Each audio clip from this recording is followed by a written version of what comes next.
ఇప్పుడు ఈ పబ్లిక్ని అయితే హ్యాపీగా చేయి ఫస్ట్. నువ్వు పబ్లిక్ ద్వారా మంచి పేరు తెచ్చుకున్నాక నువ్వు అవతల ఏమన్నా ఈ పబ్లిక్ ఏముంది గ్రౌండ్గా తెలుసుకో. నువ్వు నీ తను అది ఉంటుంది, ఇంటెలిజెంట్ ఉంటుంది, అది ఉంటుంది. గ్రౌండ్లోకి పోయి పబ్లిక్ హ్యాపీగా ఉన్నారా ఎట్లున్నారో ఒకసారి చూసుకో. అది చూసుకున్నాక నువ్వు పరిపాలన మీద దృష్టి పెట్టు. పబ్లిక్ అసలు ఏం లేదు, అంతా ప్రతి ఒక్కడు కూడా హ్యాపీగా లేడు.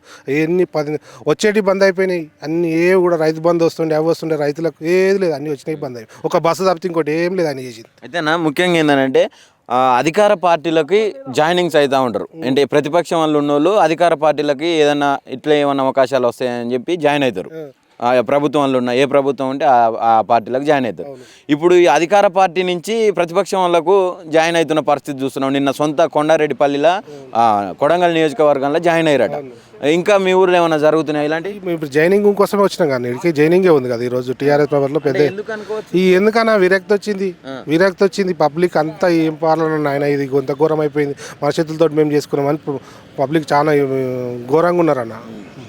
ఫైనల్గా ఏం చెప్తున్నారు రేవంత్ రెడ్డి? ఇంకేం చేస్తావన్నా, ఇప్పుడు ఇంకా ఒక సంవత్సరం అయితే ఎట్లయినా సంకనాకపోయింది. ఈడికెళ్ళిన 4 ఏళ్ళు ఉంది, మంచిగా చేస్తే పొద్దుగాల 4 ఉరుపురాలు ఉడతాయి. నువ్వు ఇట్లనే చేస్తే నీకు పుట్టగతులు కూడా ఉండవు.